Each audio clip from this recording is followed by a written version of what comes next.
Welcome back, everybody, for what is our last session of this particular virtual conference, but I think we've saved a really good session for the end.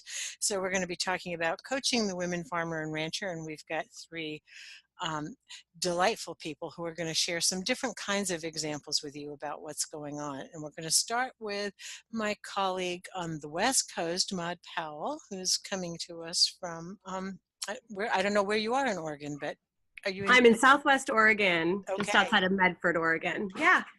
Super. Well, welcome and take it away. Well, thank you. And thank you so much, Mary, for the invitation to be on this great panel. This is one of my great passions, is working with women farmers. I myself am a woman farmer. My husband and I have a CSA and seed farm in Southern Oregon. And then I've also been working at Extension for about 12 years, doing all kinds of different educational programs for farmers.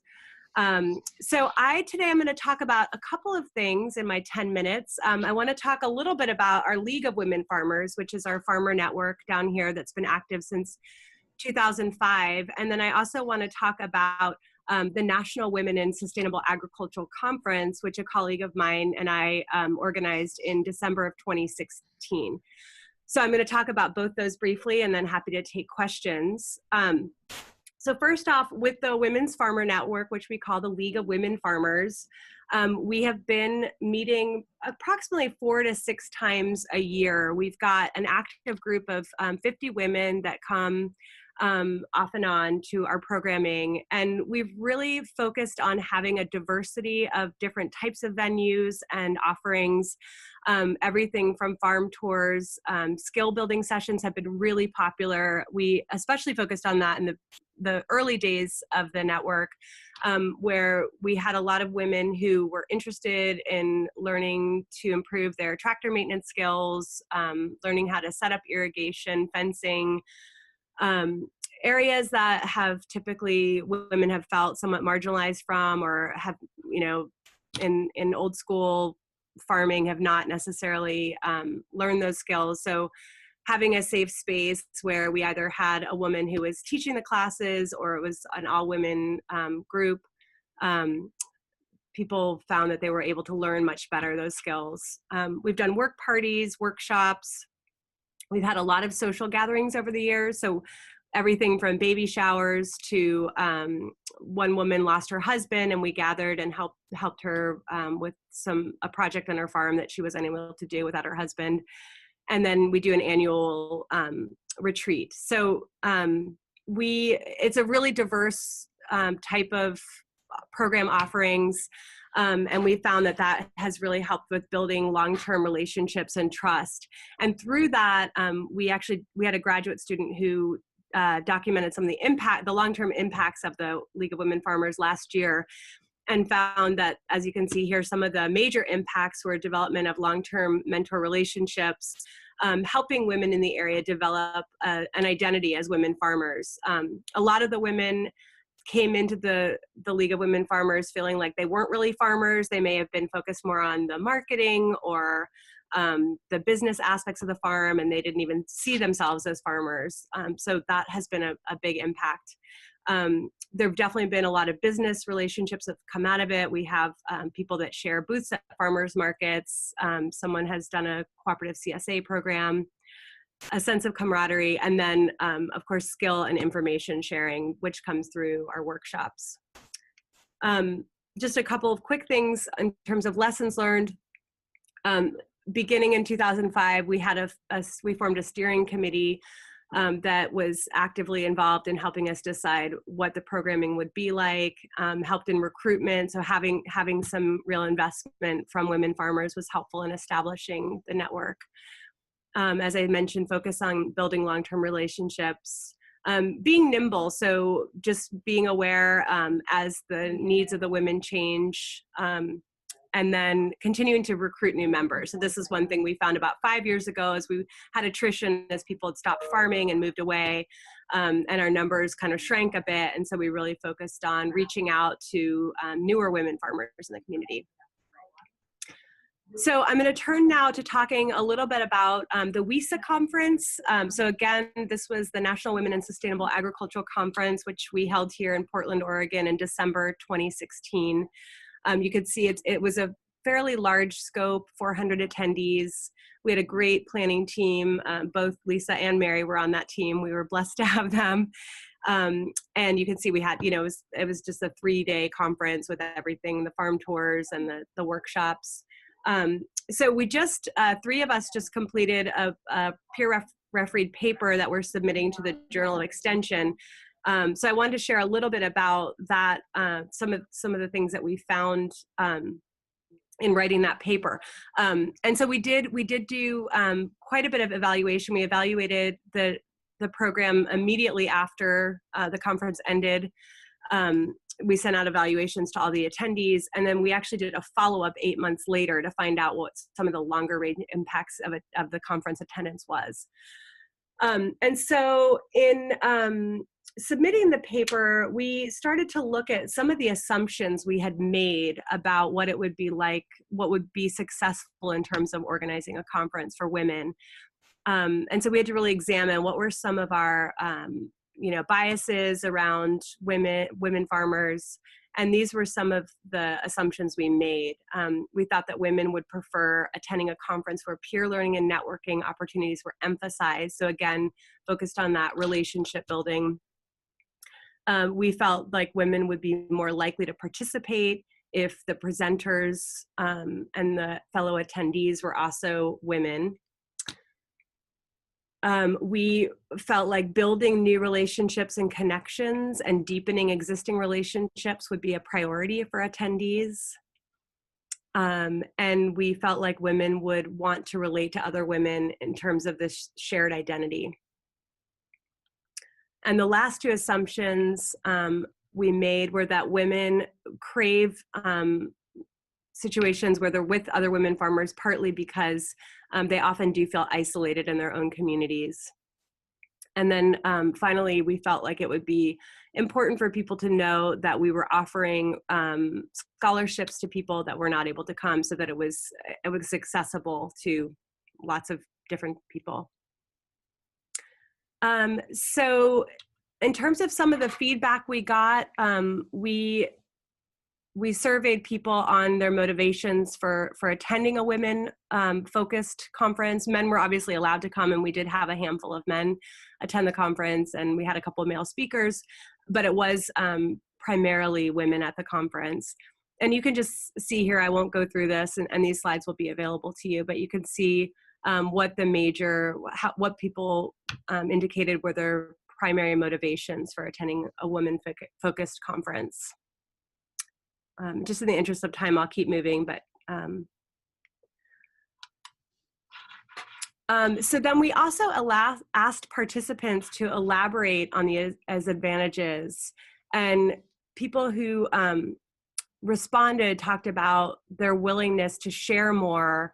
You can see they were more likely to share a personal story by 74%, contributing to a discussion. They felt more comfortable in a women-focused conference, asking questions, answering questions, voicing an opposing viewpoint, and then reaching out and asking for someone for contact information. So you can see there really was, people were more willing to engage on a deeper level in a women-focused environment.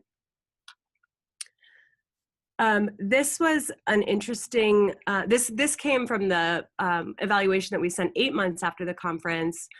We found that there was a lot of post-conference networking. And again, when you go back to those assumptions, you can see that we felt like it was a priority for people to make those connections and build those relationships.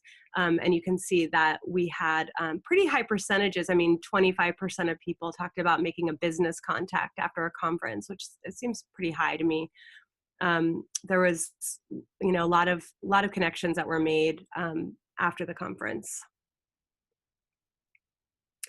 So just in terms of some advice that came out of this process, conferences compete for attendees' time and financial resources. So making sure that you have really varied, relevant, and engaging educational opportunities for people with different types of learning styles. That would be advice. Many women desire collaborative and relational conversations that may lead to lasting partnerships and projects, or simply to support one another. So intentionally building time into a conference program for networking ensures that attendees have that opportunity to engage with each other. So in terms of the third piece, the third bullet point there, we scheduled some high impact speakers during meal times so that we could maximize the time that we had with everybody. But in retrospect, we recognized that that was really a mistake, and that our attendees felt like it was really important to have those meal times for informal and effective networking.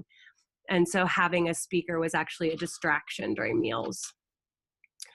We made an assumption that food selection was really important. So we focused on trying to source a lot of the food from our local farmers. But what we found was that dietary needs are uniquely personal. Not everyone can be satisfied. So we suggest featuring a few selections from local farms, but really spending your planning and budgetary resources on other aspects of the conference. And then agricultural professionals often have financial budgets for conference attendance and travels, but farmers and students do not. So we really emphasized having scholarships. I think we were able to provide about 92 scholarships through raising funds through corporate sponsors, and we also got a Western SARE grant as well to help subsidize the scholarships.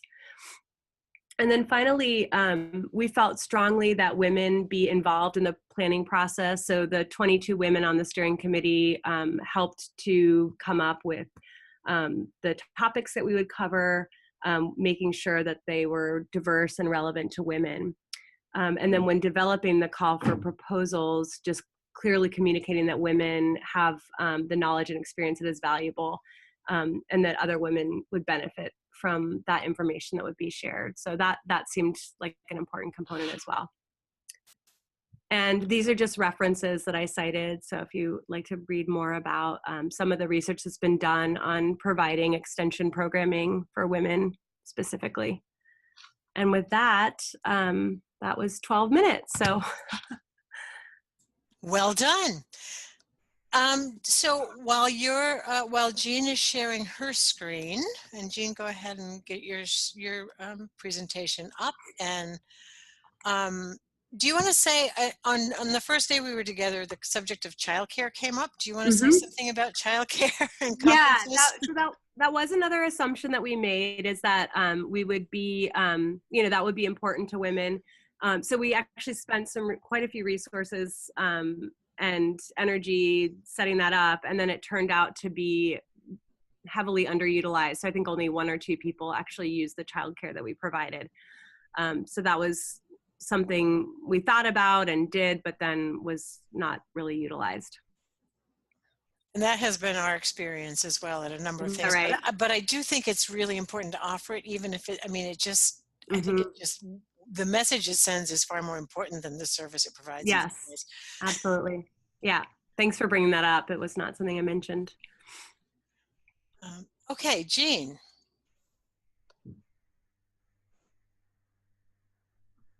It looks like you're muted. Your phone looks like it's muted. Let's see if we can unmute you. Can't seem to get Jean to unmute here.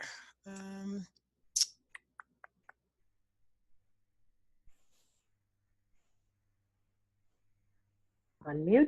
There, I've got that. Now let me get my presentation back up. Okay. The green share button. Did that work? Nope, can't see it yet. So sorry.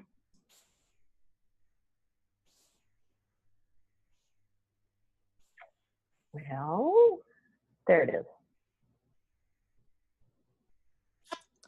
Perfect. Okay, now I just need to get it over No, So that it's fine right where it is. Just, you can see it? yeah. Oops. Well, Okay. now we're seeing your notes. Now you're sharing the Okay. wrong one. Wrong screen. I can just switch that over here. Yeah. I think. Display settings, the middle in the top, the display switch. I'm operating off of 2 screens, so. Yeah.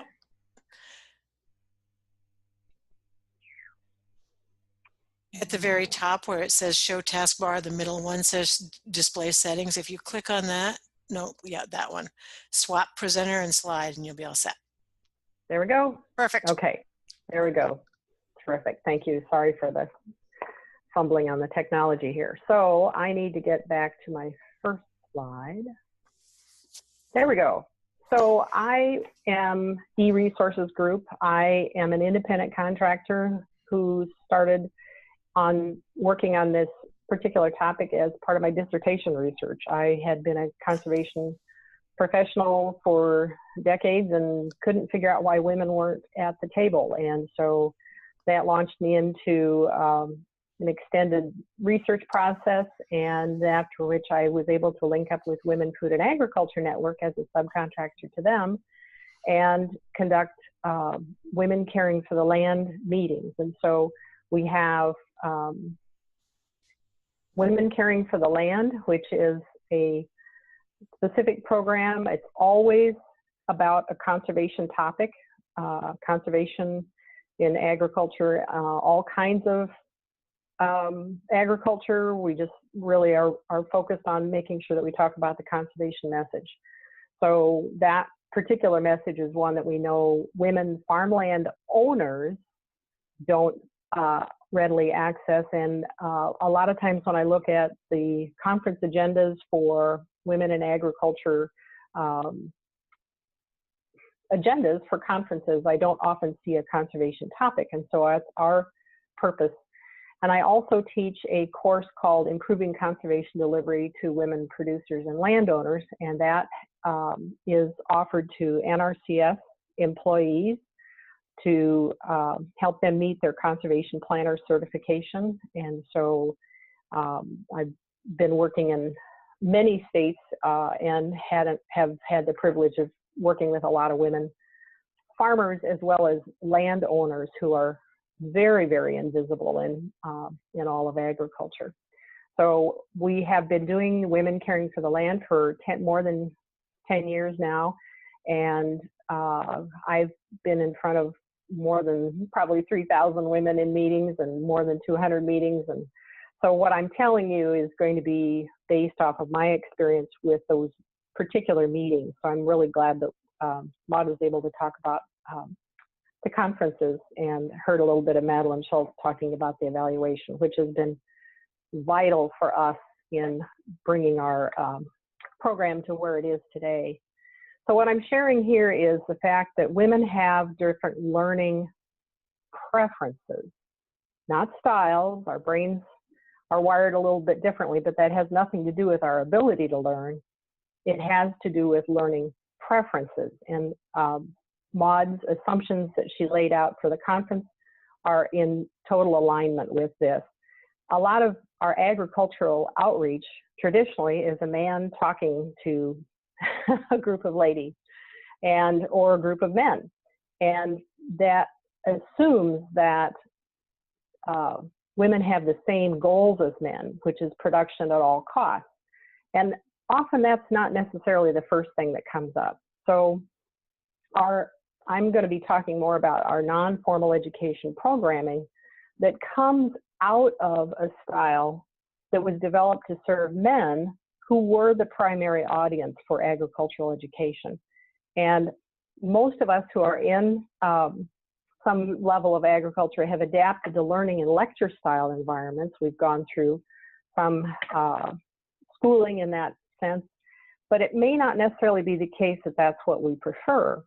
And if you think about how conservation is often presented, it's often presented as a science-y thing. And think about the population of women who own land in the nation, and they maybe didn't do any science. That may not be true for your younger women farmers, but it's certainly true for the older ones. They didn't necessarily have an opportunity to do that. So instead of having a lecture style where you have a high-powered speaker or authority to wow them in a small group, peer-to-peer learning seems to be preferred by everyone, men included. And if you think about the popularity of farmer roundtables around the topic of soil health and cover crops, that certainly is the case. We are committed to making sure that we honor the fact that women come to the table with a lot of expertise. They have things to share. They're the expert on their own farm.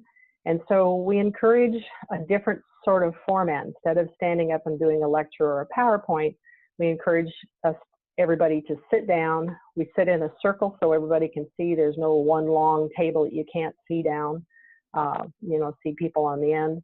And to sit down and facilitate in a circle. So that's as much about you in a coaching sort of circumstance as it is about your participants as learners and how they might want to participate. So we facilitate, and it takes a lot of discipline, especially when we're trained to stand up and give a PowerPoint presentation in front of the room. To learn to sit down, we don't use the PowerPoints. We pass objects around. We'll do a little demonstration that's at a smaller scale. We don't put stuff up on flip charts. We're really coaching and assuming that they have time, that we'll have time to get to know the learners and know what resources they're lacking. And if they know lots of stuff but lack financial resources, that's where the conversation goes. So we let it flow instead of forcing content on them unless they are asking. But do take extra care to watch the audience and sense the questions that they're not asking. And we think that's especially true if you have men mixed in. Even the most bold of us women will hold back, and I've seen that happen numerous times, women of all ages. So just recognize that it's more of a continuum in that regard. Then I do want to talk a little bit about, I mentioned that our brains are wired a little bit differently. We typically multitask better than men due to how our brains are wired, which is a lovely thing. Think about it as an asset into a number of situations you would find yourself. Because of the way our corpus callosum is wired, we have a lot more neural connections between the two hemispheres of the brain. You hear about right brain, left brain.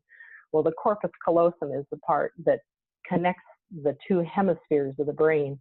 And women typically have more neural connections across. So that means the discussion can perhaps be more far-ranging, like a network, rather than just linear and singular focus.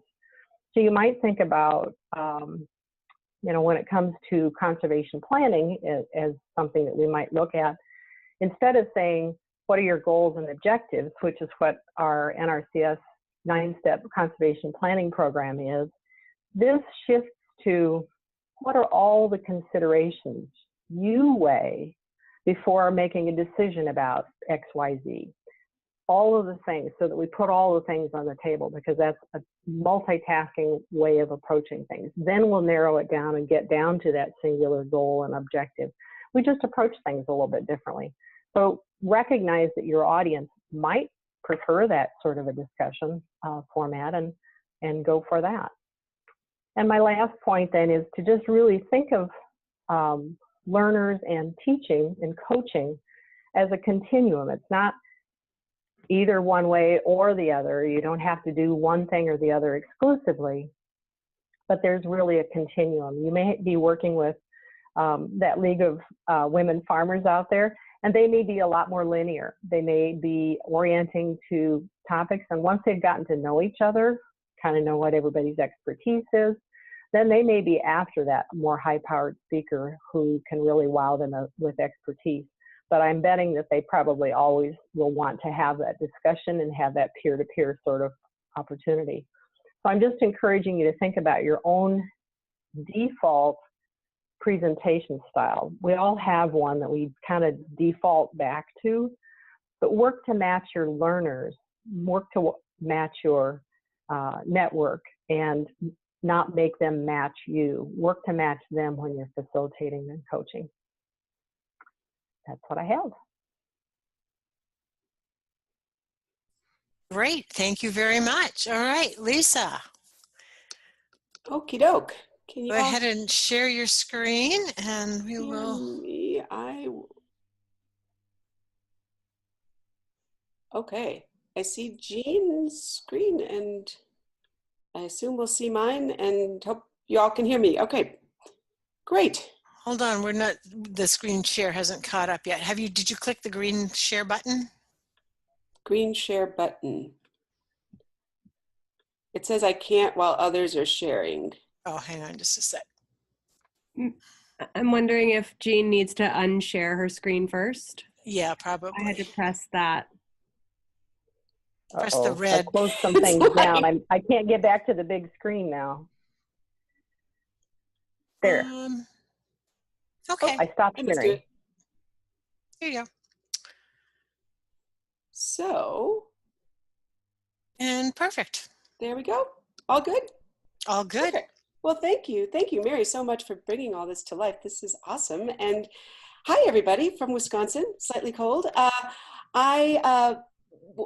We'll take things home and talk about some experiences from the different hats I wear, which is both farming myself. My family and I run in Serendipity Farm and Bed and Breakfast in southern Wisconsin. And I do a lot of writing, freelance, and books like the Soil Sisters book on women farmers and food system, but very much from this perspective we're all talking about of the network-based model and shared learning. There's over 100 women who contributed stories to the Soil Sisters book, so it's what we're all about. I'm going to touch quick on two programs that I have been involved with at Moses and Renewing the Countryside, and spend more time though on that last one of the local grassroots farmer network and telling some of the stories and more importantly outcomes of a local farmer network group that we have by me in Wisconsin.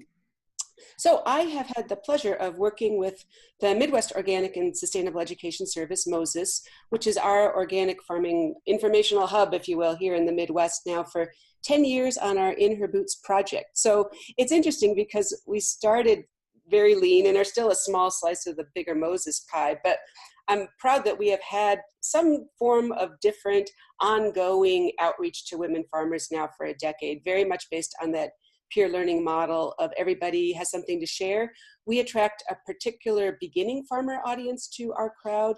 So our events, particularly women in their 40s and 50s that I like to call encore farmers of starting a new chapter in their life. Maybe they are going back to the family farm, or they are, my timer going. They are inventing something new or following that dream they always had of wanting to start a farm. But it's a particularly good example of the peer-based learning model because we get women, it's their first ag event they've ever attended, but they might have 20, 30 years of corporate experience, of organizational experience, of all sorts of other experience. And we really want to honor that and have a forum for folks to share that. So we do on-farm workshops. Those are In Her Boots workshops. You see there on the lower left.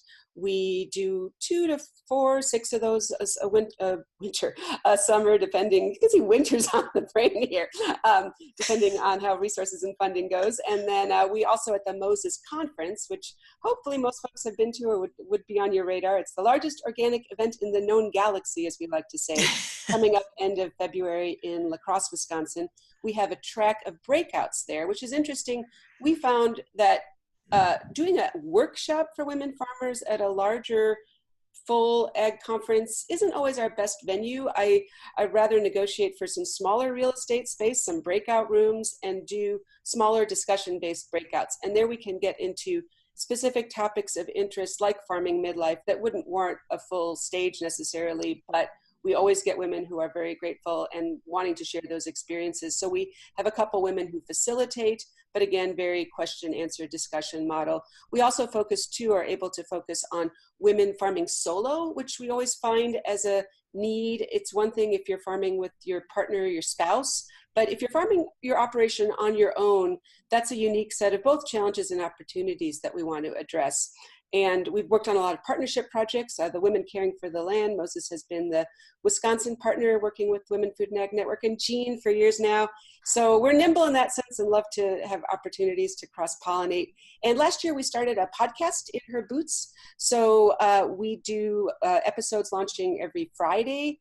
We interview a woman farmer or educator in 4 segments, again, sharing her story and then dialing into these topics of specific interest from a female farmer lens. And that's my teen son, Liam. He's my audio engineer. So it's a family effort. One thing I wanted to mention on the right there, you see lunch resource sharing. This is one of our In Her Boots sessions, and we vary. We get 50 to 80 women there for an on-farm day. One thing we do at lunch that's worked really well is invite a variety of women from various USDA agencies, state agencies, or various nonprofits. And then we have women sit at lunch, and sometimes it's informal, you know, around a couple hay bales if we can't get tables. But women's attendees sit by where they are on their farming journey, and that's self-identified. So first farming event I've been to farming 5+ years, looking for land, wherever you want to go. And then it sounds a little orchestrated, but it works. We usually have 10 to 12 agency and other resource women, and we rotate them table to table for about 8 to 10 minutes, and they give their spiel. But it works because they know they're working with a group of new women and explain all the acronyms. To more seasoned women farmers are right on with the questions, and we get really good feedback on that, and it's surprisingly easy to do. The other separate program with Renewing the Countryside, which is a Minnesota-based nonprofit that does a lot of work kind of outside of the typical farm training box, does a lot with agritourism and rural revitalization. And they had a project working particularly with the FSA, the Farm Service Administration, on outreach to underserved groups, in this case, women. So it's an example of using, again, the local peer network model, but helping our agencies, and in this case, the FSA, get their program and their resources out to women farmers. So we worked with a local network coordinator team. So this was a team of 4 women farmers in Wisconsin and Minnesota, and basically let them run with it of creating local networks to gather women together, particularly women out of the usual USDA suspect box, new women farmers, women who haven't been in the office yet, and gather in safer spaces. So this could be in a woman's house or a coffee shop or something, to start talking about these programs. And then often like having field trips or getting them into the office and going together. And that worked really well. We let the local networks really run with it, as far as, like, you see some examples creating their own materials. We had a toolkit on Canva. We had some t-shirts, some things to like identify that you were a resource, but more of a connector. That worked really well. It was under the FSA Cooperative Agreement Project, which unfortunately is currently on funding ice, but I hope it comes back because it gives opportunity for some more creativity of USDA program outreach that works particularly well with women under this idea we're all talking about. So back home by me, when I said I started with working with Moses 10 years ago and we founded In Her Boots, I was doing Intro to Women Farmer workshops wherever I could find space. And I was at our co-op in Madison, Willie Street's community room, I remember, and we had 30 women there and we're doing introductions. And when the third woman stood up from my county and my town and said she was a farmer there, an organic farmer even, and I'm like, who are you and why haven't I met you? And that's what really prompted me personally to start organizing. And basically everything I'll talk about here is, well, it started and still is a very personal passion project of mine, but has evolved to a community, but still exists with no structure. We don't have officers. We don't have a bank account. And I'll mention at the end, we're probably at the stage now where we need to grow a little bit, but it's an example of how a lot can get done when women simply gather. And I have sworn to colleagues and friends of mine like you that I'm not going to say anymore, we just meet for potlucks, and use it as almost a disqualifier, because it's not just a potluck. It's when women gather, particularly when we gather over food informally, particularly when there's some wine and coffee involved, ideas happen. So that's what we do. So 10 years ago now, actually it was 8 years ago technically, when this particularly happened, I said, let's get together. And we had 12 women come. I had drawn an hour circle radius around our farm, and we're pretty far south, Wisconsin, about an hour south of Madison, and invited any women I knew over. So some were farming, some were enthusiastic home gardeners, chefs, but we all shared a passion for local food systems, community building, good food, and sustainability. Some I knew well, but most I had met in passing and said, hey, I'd love to hang out for an evening with you. And that has grown to our Greene County Area Women in Sustainable Ag Network. And we are over 225 women now. So we meet regularly still, and I'll talk about some specifics, but it's an example of how things can organically grow literally with a little bit of structure, but more so continuing to have reasons to connect, and being local was a big part of ours. So we're loosely our county. We by no means have borders or rules in that sense, but we've curated this group and this listserv I'll mention in a second to be within that hour radius, because that's what we're most likely to drive, and then we lose people. These are people we would see regularly. So we meet, as you see there on the left, for about 6 potlucks a year.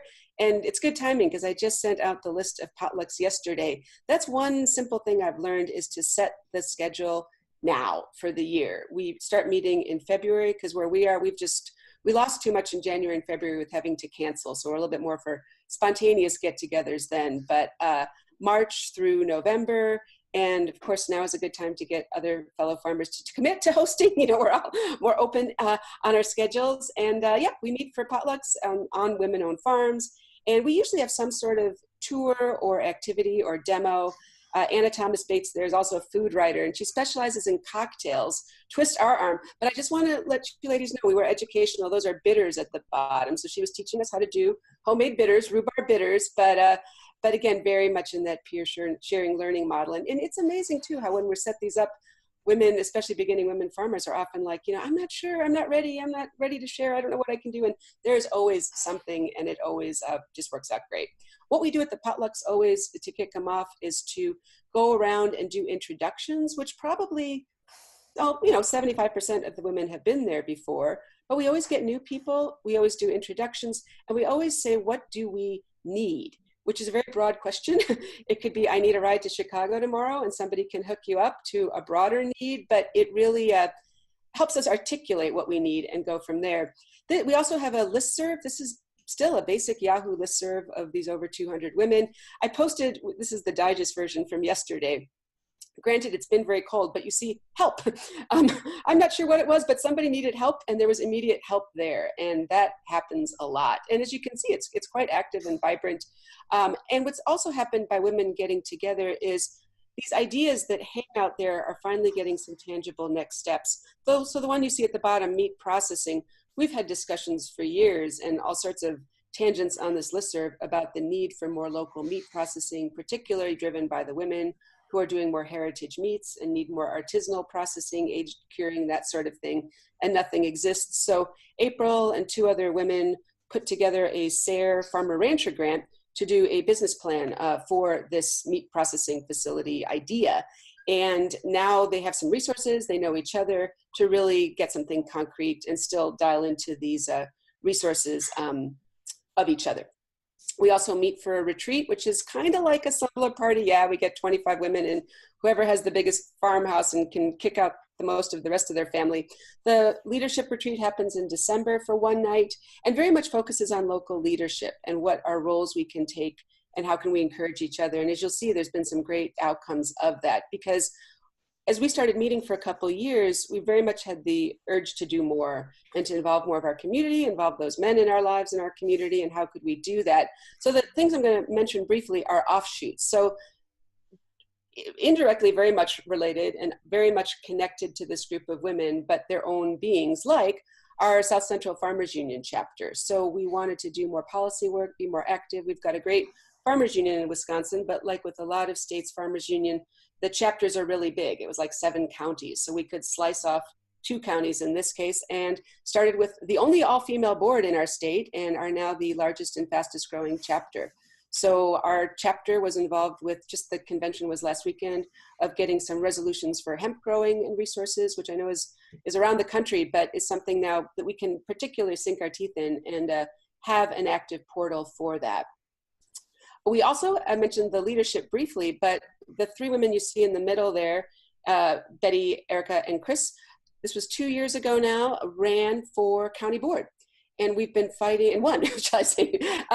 And that's huge for us, because while we have this still somewhat underground vibrancy of women farmers, we are in a situation that is still very male dominated, larger scale dairy. We have a lot of large scale industrial feed operations coming in, the CAFOs, and we women want to have a stronger voice on that. And we're realizing we weren't. And the only way we were going to be at the decision-making table is run for county boards. So here you see a celebration at one of the potlucks right after the spring election. And if you notice there, yes, that's champagne, but it's in glasses. So when this all came about, we said, we need to toast these amazing women and get more women running.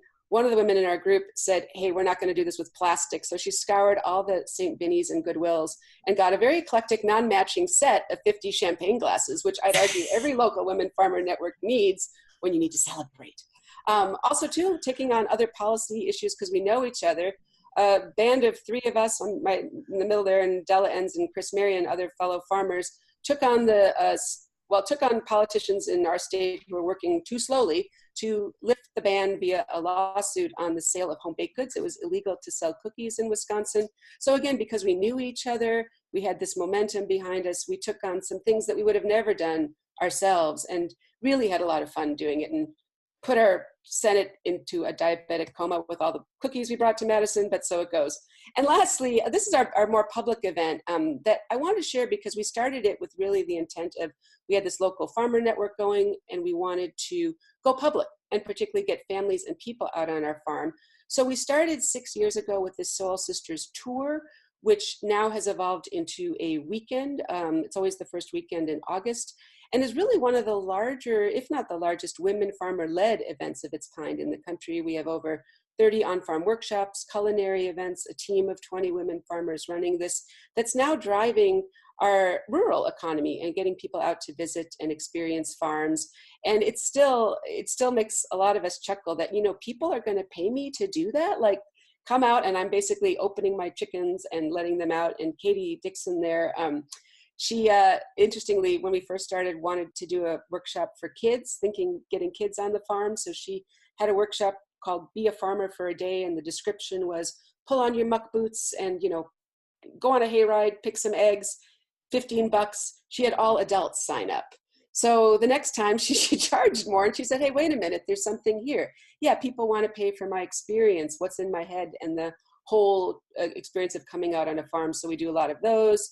We got our governor to proclaim the first week in August, Wisconsin Women in Sustainable and Organic Ag Week, which really helps a lot from the media perspective, because now we have both an event and a story and a timeliness to tell the story of women farmers.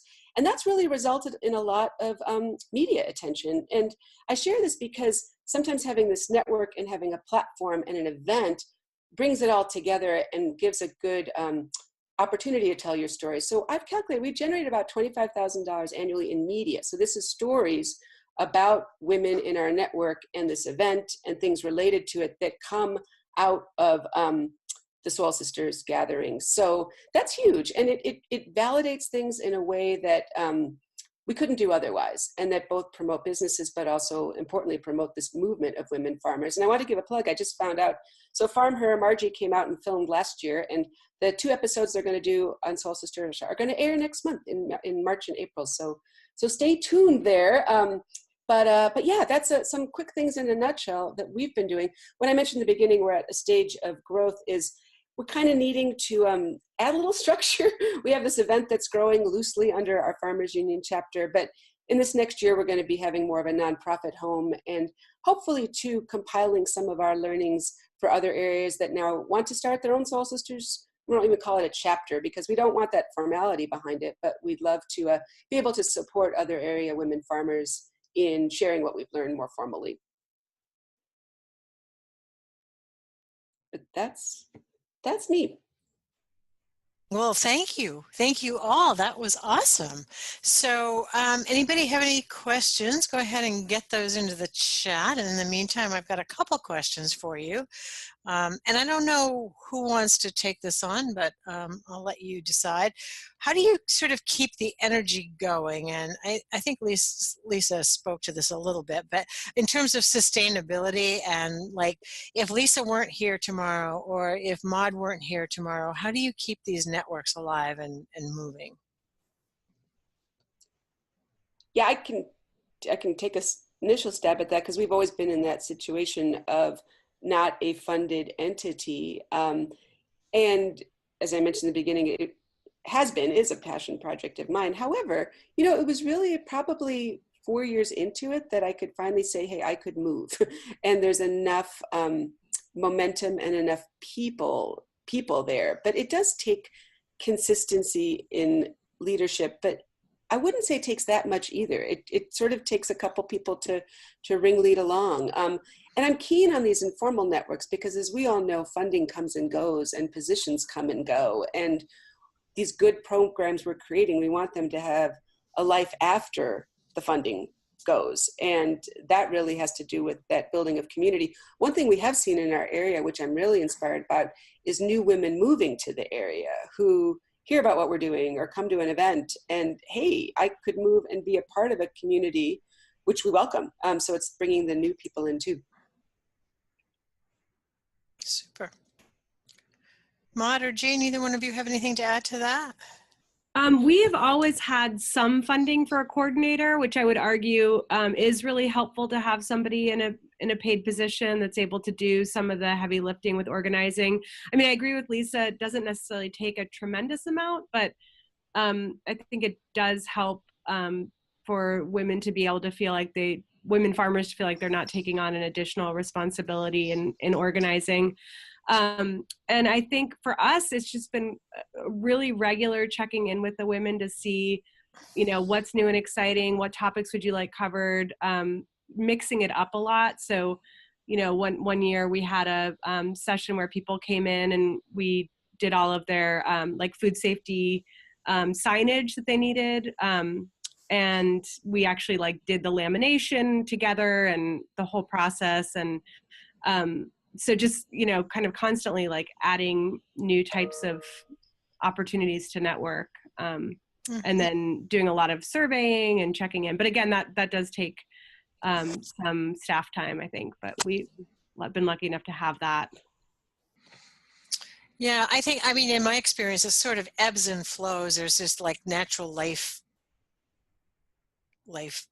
maturation of these groups, and you find a spark plug and everything goes along, and then if that spark plug leaves, or if they get busy with their farm and they get distracted, then the group sometimes needs a little bit more support. And but I think Lisa's been a great example to all of us in sort of keeping these informal networks alive and finding the right people. Let's see. Lisa, you should do a quick infomercial on Soil Sisters, because a couple people are throwing up comments about how valuable it is, and I don't know if you actually mentioned. So how do people get Soil Sisters? The book. Oh, sure. Yeah, I had it briefly in the beginning. So Soil Sisters, a toolkit for women farmers, is the book I did 2 years ago now. Thank you for the kind words there. You can get it on Amazon. You can get it off of our website. But it's available in libraries too, or whatnot. But it I was motivated to write that because there really are few written resources that are more comprehensive, particularly for small scale women farmers in sustainable ag realms. So you'll see definitely the spirit of the last couple of days in those pages. So Maud, would you like to do another conference for women? We actually, in 2018, we had a statewide conference in Oregon for women that I think was 2 days. So we'll be doing that. We've got, I think, 4 active networks that are, again, they're staffed partly by OSU time, so they do have some staff time devoted to them. But we have been doing that. And then in terms of the National Women's Sustainable Ag Conference, I believe, and Mary, you might be able to elaborate, but I can take that one. having. Sorry, go ahead. Yeah. So Moses is hosting the next one. That's on Lisa. Yeah. Just another little thing out there. I want to hear about Lisa's time management. The good folks at the Moses staff, and I will get more info out. That should be out in the next month, but that will be in October of this year in St. Paul. Great. So details to follow, but yeah. So you should all put that on your calendar immediately, because these are such feel-good events. The residual benefit, the high lasts for months afterwards. But Maud did such a great job with her team there on the research side of this. I mean, that's huge. That's like a pick up and play manual for women farmer events that we've never had before. That's been great. Lisa, I see the question about time management tips for you. I want to hear your answer to that. You know, tips.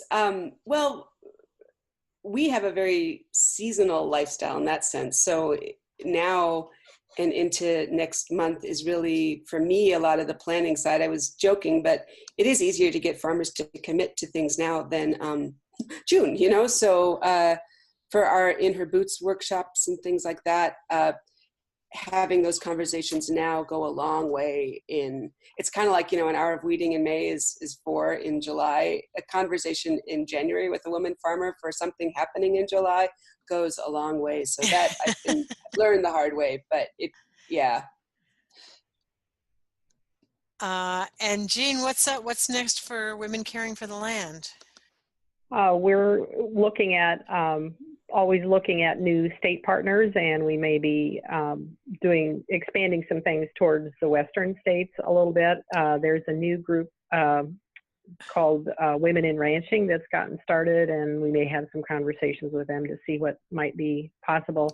Right now we're working real hard to do outreach for women who live and work in urban areas but own rural land, and navigating to get outside of the city can be a challenge. And so we're having meetings in downtown Chicago, downtown, in the urban centers in the states that we work in. So those are some of the couple of things. Super, great.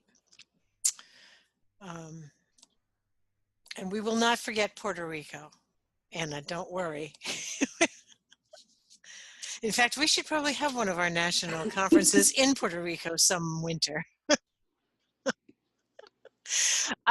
Okay, well, I want to thank you all so much for being here and for ending us on such a happy note and a hopeful note. And I feel like this has been a really fun 3 days for me, and it's been at the tail end of a really busy educational season. But this has been like, this has just been fun because this has been feeding my soul. So thank you all for showing up. The recordings, as you all know, will be live on our website. And I think with that, we are out of here, folks. Thank you so much.